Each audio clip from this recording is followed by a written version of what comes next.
time. This is a fighting position. We're going to have our hands in a fighting position a lot. So walk slowly just to get your heart rate up, and we're going to use this to prepare for training. And now just march side to side. So we're just marching side to side like this. It's pretty easy. It's a lot of fun. And then just marching front and back. So we just take a step forward and a step back. As simple as that. And you can bring your knees up as high as you want. Now cross over. So you're basically just crossing over, taking big steps. And this is just a way to warm up your hips. All right? It's just do it any way you want. Just have fun with this. And now we're ready to start with knee bends.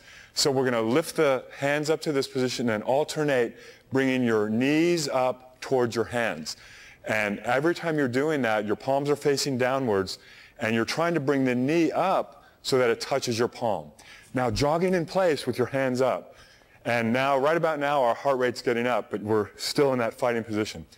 You might be sweating a little, but that's okay. Now just turn that into a light skip and keep your hands up in that fighting position, skipping in place. And now a power skip, so that knee comes up higher. And this is just a lot more difficult than the one we just did. Jumping jacks now, but instead of this, now we're just going to punch forward with our hands and bring your feet together.